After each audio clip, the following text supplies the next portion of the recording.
है, यानी कि क्लस्टर ऑफ एजुकेशनल इंस्टीट्यूशंस को एक जगह उनको समझ को डाला जाएगा। इसके कारण कई स्कूल हमारे बंद हो रहे हैं। राइट टू एजुकेशन का जो प्रोविजन है, जो कि कानून है कि 1 किलोमीटर से ज्यादा प्राथमिक शाला नहीं होना चाहिए, उसका उल्लंघन हो रहा है।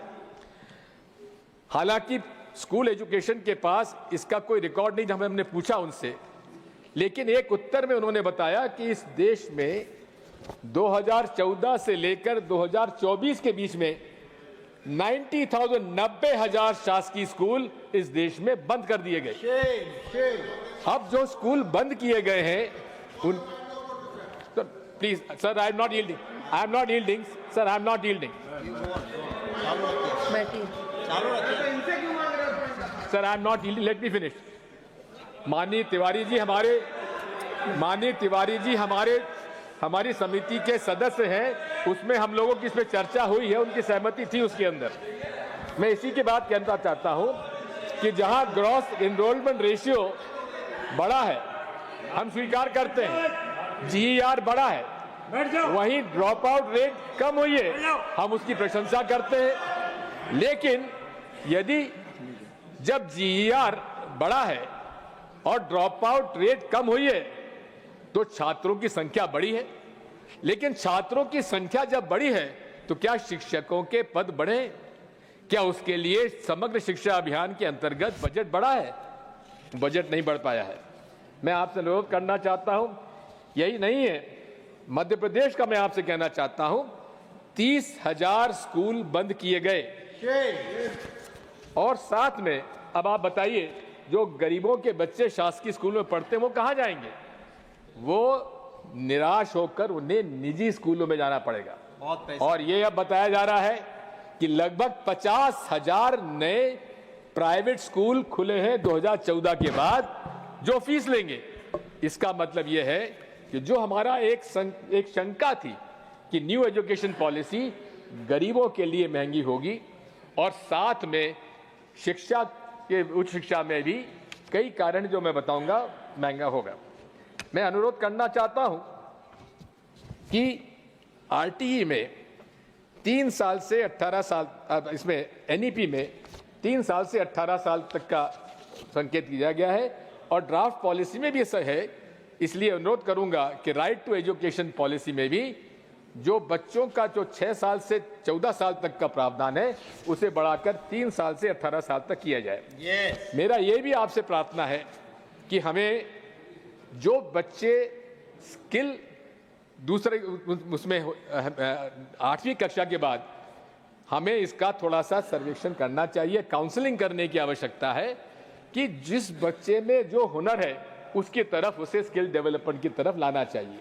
और स्किल डेवलपमेंट के लिए अभी जितने भी हमारे मिशन के कार्यक्रम हैं वो 18 साल के बच्चों के बाद है, इसलिए उसमें भी परिवर्तन करके उन्हें लगभग 14 साल के बाद ही स्किल डेवलपमेंट के लिए प्रोत्साहित करने की आवश्यकता है। माननीय सभापति जी, मुझे इस बात की आपत्ति है और दुख भी है कि ये देश जो कि सांप्रदायिक सद्भाव का एक उदाहरण है, जहां अनेकता में एकता का एक उदाहरण है, वहां एनसीईआरटी की कुछ किताबों में सांप्रदायिकता का संकेत नजर आते हैं। यही नहीं है, इतिहास को भी नए ढंग से प्रस्तुत करने का प्रयास है। गलत तरीके से महात्मा गांधी की हत्या के बाद जो हुआ उसको सिलेबस से निकाल दिया गया। इसी प्रकार हिंदू मुस्लिम एकता के जो विषय पर उसको निकाल दिया गया। और यहां तक कि जो एनसीईआरटी किताबों में संविधान का प्रियम्बल की बाध्यता थी, वो तो धन्यवाद दूंगा मैं हमारे विपक्ष के नेताजी को, जिन्होंने कि इस बात को बताया या उसकी वजह से आप मजबूरी में एनसीईआरटी ने स्वीकार किया है कि हम प्रियम्बल का समावेश हर एनसीईआरटी किताब में करेंगे। उसके लिए मैं माननीय मंत्री जी को धन्यवाद दूंगा। माननीय सभापति महोदय, मैं ये भी कहना चाहता हूं कि इस हमारे केंद्र सरकार के जो विद्यालय चलते हैं, नेहरू हमारे नेहरू जवाहरलाल नवोदय विद्यालय और केंद्रीय विद्यालय, हर जगह इसकी प्रशंसा है। कम फीस है और उच्चतम शिक्षा ग्रहण करने की दी जाती है। लेकिन उसके अंदर अब नई बात आ गई है कि पीएमसी स्कूल नए आ गए हैं और इन पीएमसी स्कूल में उन्हें समावेश करने का प्रयास किया जा रहा है। लेकिन इन नवोदय विद्यालय और केंद्रीय विद्यालय में माननीय सभापति महोदय 7,414 पद खाली हैं नवोदय विद्यालय में और 6,734 पद पर कॉन्ट्रैक्ट टीचर्स अपॉइंट हैं। इसी प्रकार केंद्रीय विद्यालय में और पहला मैंने विषय जो था केंद्रीय विद्यालय में थे, केंद्रीय विद्यालय में 7,414 पद खाली हैं और 6,734 पद कॉन्ट्रैक्चुअल हैं। नवोदय विद्यालय में भी 4,022 पद खाली हैं और उसमें 3,233 पद कॉन्ट्रैक्ट पर हैं। इसी प्रकार मध्य प्रदेश में 70,000 पद खाली हैं, 70,000। बात वही है, क्या कारण है, क्या नीति है माननीय मंत्री जी कि आप नियुक्तियां क्यों नहीं कर रहे हैं? क्यों उनके निष्पक्ष तौर पर नियुक्तियां क्यों नहीं की जा रही है? क्योंकि ये चाहते हैं कि उनकी विचारधारा से प्रभावित लोगों की नियुक्ति वो पिछले दरवाजे से कॉन्ट्रैक्ट रूप में करें, ये उसकी नीयत है। मैं आपसे पूछना चाहता हूं, प्रशिक्षण पर महत्व दिया गया है एनईपी में, लेकिन क्या कॉन्ट्रैक्ट टीचर्स को आप कोई ट्रेनिंग देंगे? और कॉन्ट्रैक्ट पे टीचर्स को ट्रेनिंग भी दी तो कितने दिन की ट्रेनिंग में आप देंगे और कब तक वो काम करेंगे? इसका कोई उल्लेख नहीं है। माननीय पीएमसी स्कूल का मैंने उल्लेख किया। पीएमसी स्कूल जो इंफ्रास्ट्रक्चर के लिए दिए गए थे और राज्य सरकारों के को दिए जाना चाहिए था, लेकिन उन्होंने उसमें नवोदय विद्यालय के 661 में से 621 उसमें शामिल कर लिए और केंद्रीय विद्यालय के 1256 में से 869 शामिल कर लिए। इसका क्या औचित्य था माननीय सभापति महोदय? नवोदय विद्यालयों की मांग बढ़ रही है। अभी ये नीति आपकी थी कि नवोदय विद्यालय जो हैं हर जिले में स्थापित किए जाएंगे। अब पूरे देश में ऐसे भी जिले हैं जहां एक असेंबली कॉन्स्टिट्यूंसी है और ऐसे भी जिले हैं जहां 10 कॉन्स्टिट्यूंसी है। इसलिए इसको जिले के आधार पर ना होकर जनसंख्या के आधार पर आप इसकी नीति बनाएं। अभी आज जो हालात हैं उसमें लगभग 21 लाख की जनसंख्या पर एक नवोदय विद्यालय है। मेरा ये सुझाव है उसे 21 लाख से घटाकर 15 लाख की जनसंख्या के आधार पर और ज्योग्राफिकली उसको देखकर नवोदय विद्यालय स्थापित किया जाए, क्योंकि नवोदय विद्यालय की मांग है। मैं ये भी कहना चाहता हूं कि माननीय सभापति महोदय, जिन लोगों ने, जिन प्रांतों ने पीएम श्री के समझौते पर दस्तखत नहीं किए, ये कॉन्करेंट सब्जेक्ट है हमारे फेडरल कॉन्स्टिट्यूशन का, लेकिन जिन प्रांतों ने पीएम श्री के स्कूल चालू करने पर समझौता नहीं किया, उनका समग्र शिक्षा अभियान का पैसा रोक दिया गया। ये हमारे संवैधानिक अधिकारों का हनन है और जिसमें कि बंगाल के 1,000 करोड़ रोक दिए गए, केरल के 859 करोड़ रुपए रोक दिए गए और तमिलनाडु के 2,152 करोड़ रुपए रोक दिए गए। ये क्या कारण है माननीय मंत्री जी? ये आप संविधान की कॉन्करेंट जो अधिकार है राज्यों का, उसका हनन कर रहे हैं, इसलिए आप उसको तत्काल उनके पैसा रिलीज करिए। अब मैं आता हूं हायर एजुकेशन पे माननीय सभापति जी। केंद्रीय विश्वविद्यालयों में भी 5,410 पद खाली हैं, वहां भी कॉन्ट्रैक्ट अपॉइंटमेंट है।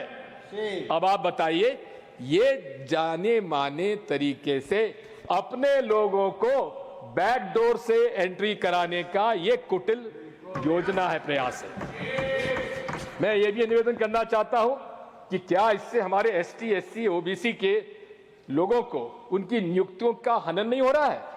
क्या उनके कॉन्स्टिट्यूशन के अधिकारों का हनन नहीं हो रहा है? इसका उत्तर माननीय मंत्री जी को देना चाहिए। नियुक्तियां तत्काल करें ताकि एससी, एसटी, ओबीसी के जो हमारे छात्र लोग हैं उनको उसमें मौका मिले। आईआईटी फैकल्टी में माननीय सभापति महोदय, शेड्यूल्ड ट्राइब से उनके अधिकार जितना है उसका 1%, केवल 1% आदिवासी फैकल्टी में है और केवल 5% अनुसूचित जाति का है। और केवल 10% ओबीसी का है, यानी कि हमारे कानून का भी उल्लंघन और संवैधानिक जो प्रावधान उसका भी उल्लंघन किया जा रहा है। अब मैं अनुरोध करना चाहता हूं वाइस चांसलर्स की नियुक्तियों के लिए दिसंबर 2024 तक 10 पूर्णकालिक वाइस चांसलर्स के पद रिक्त हैं। माननीय मंत्री जी, आपको नियुक्त करना है सेंट्रल यूनिवर्सिटीज में, फिर ये 10 पद क्यों रिक्त कर रखे गए? डायरेक्टर एडवांस स्टडीज का पद अगस्त 2021 से रिक्त है। बीएचयू जो कि वाराणसी में माननीय प्रधानमंत्री जी के चुनाव क्षेत्र का एक प्राइमरी इंस्टीट्यूशन है, ऐतिहासिक, पंडित मदन मोहन मालवीय जी ने बनारस हिंदू यूनिवर्सिटी कायम किया था, वहां के एग्जीक्यूटिव काउंसिल डिफंक्ट है। इसलिए डिफंक्ट है क्योंकि महामहिम राष्ट्रपति जी ने वहां के जो सदस्यों का मनोनयन करना वो नहीं हो पा रहा है। और उसमें क्या दिक्कत है? आपको मनोनयन करिए ताकि वहां पर वो काम हो सके। इसलिए नहीं किया जा रहा है ताकि वाइस चांसलर को इमरजेंसी पावर्स के अंतर्गत अधिकार दिए जाएं कि जो उनको करना करे, वो किसी के प्रति जवाबदार नहीं होंगे। माननीय सभापति महोदय, ये भी एक बात है कि हम लोग इंस्टीट्यूट्स ऑफ एक्सेलेंस, प्रोमिनेंस, उसमें भी हम लोग आज समझौता कर रहे हैं। जवाहरलाल नेहरू यूनिवर्सिटी आज विश्व में और देश में सोशल साइंसेस, ह्यूमैनिटीज और लैंग्वेजेस के लिए प्राइम इंस्टीट्यूशन है। वहां पर भी कौन सा वाइस चांसलर नियुक्त होता है? जो आईआईटी का प्रोफेसर है, टेक्निकल, उसको वहां अपॉइंट किया जाता है। क्या आपको ह्यूमैनिटीज, सोशल साइंसेस, लैंग्वेजेस में कोई योग्य प्रोफेसर नहीं मिले जो कि वहां नियुक्त किए जा सके? यही नहीं है, वहां पहुंचने के बाद उन्होंने, जबकि आईआईटी जेएनयू के बगल में है, वहां उन्होंने इंजीनियरिंग की फैकल्टी चालू कर दी, मैनेजमेंट की फैकल्टी चालू कर दी। अब आप समझिए कि जो देश में और विश्व में सोशल साइंसेज, ह्यूमैनिटीज और लैंग्वेजेस के लिए प्रतिष्ठित है, वहां आपने टेक्निकल और मैनेजमेंट स्टडीज चालू कर दी। अब मैं थोड़ा सा जिक्र करना चाहता हूं किस प्रकार से हायर एजुकेशन में और एजुकेशन मिनिस्ट्री में भ्रष्टाचार पनप रहा है। नाक NAAC का ब्राइबरी स्कैंडल सर्वविदित है। जो व्यक्ति उसमें, जिसको जेल हुई, जो जमानत पे है, उसकी नियुक्ति किसने की थी? उसकी नियुक्ति तत्कालीन वाइस चांसलर जेएनयू, जो अब आपने उनको प्रमोट कर कर यूनिवर्सिटी ग्रांट्स कमीशन का चेयरमैन बना दिया, उनके द्वारा उनकी नियुक्ति की गई थी।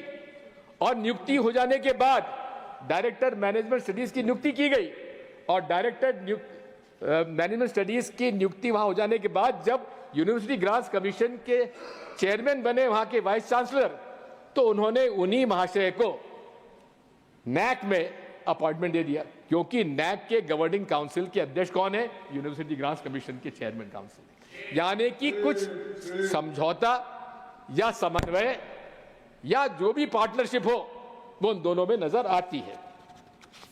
दूसरी बात मैं आपसे निवेदन करना चाहता हूं, इसी प्रकार मध्य प्रदेश के 3 मेरे पास केसेस ऐसे हैं। राजीव गांधी प्रौद्योगिकी विश्वविद्यालय वाइस चांसलर सुनील कुमार ने 19 करोड़ 48 लाख गवर्नमेंट अकाउंट से अपने प्राइवेट अकाउंट में ट्रांसफर कर दिए, पकड़े गए। उसी प्रकार से जीवाजी यूनिवर्सिटी में vice chancellor doctor Avinash Tiwari, और वो उन्होंने एक फेक कॉलेज को डिग्री दे दी, फेक कॉलेज में डिग्री दे दी उन्होंने। जब वहां के गवर्नर को मालूम पड़ा तो उनको इस्तीफा देने के लिए मजबूर किया गया और उस पर उनके खिलाफ प्रकरण दर्ज किया गया। इसी प्रकार वाइस चांसलर माखनलाल चतुर्वेदी राष्ट्रीय पत्रकारिता विश्वविद्यालय भोपाल, जिसके चेयरमैन उपराष्ट्रपति जी हैं, वहां करप्शन और फाइनेंशियल इरेगुलरिटीज का एम्बेजलमेंट में 2 करोड़ 65 लाख का भ्रष्टाचार करने का उन पर मुकदमा कायम हुआ।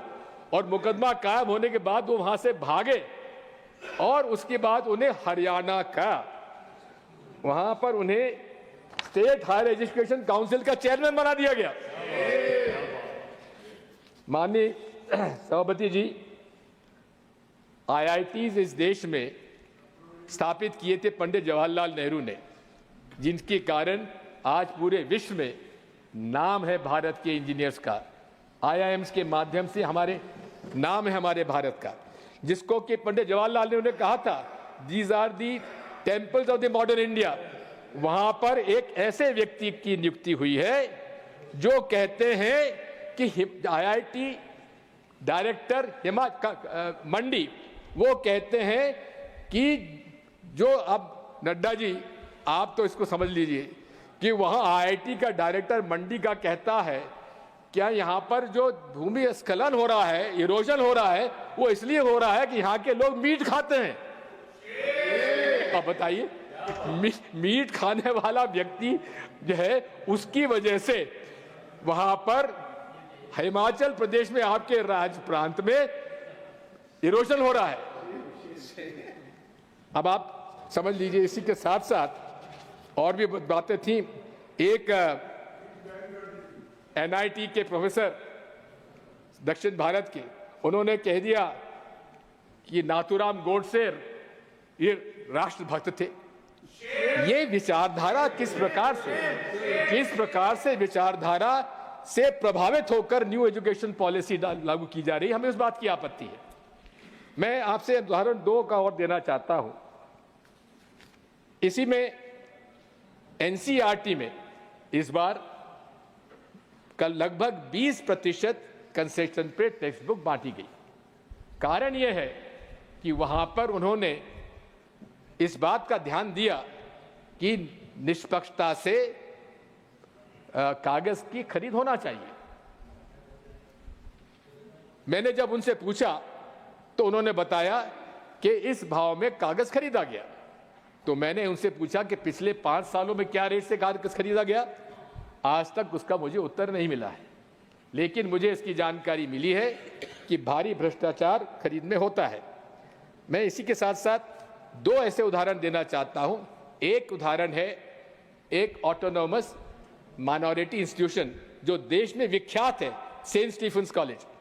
सेंट स्टीफेंस कॉलेज के प्रिंसिपल जो कि 5 साल से वहां कार्यरत हैं, उनको 5 साल के बाद नियुक्ति के अधिकार उनको नहीं दे रही है दिल्ली यूनिवर्सिटी के। यहां से वाइस चांसलर उन्हें नियुक्ति के अधिकार नहीं दे रही है, प्रमोशन रोक दिए गए हैं। वहां पर लगभग 100 फैकल्टी मेंबर्स के पोस्ट वेकेंट हैं। कहां पर? जो देश का सबसे सर्वमान्य, मैं तो हरदीप पुरी साहब से कहूंगा कि आप जरा इसको देखिए कि सेंट स्टीफन के साथ क्या हो रहा है।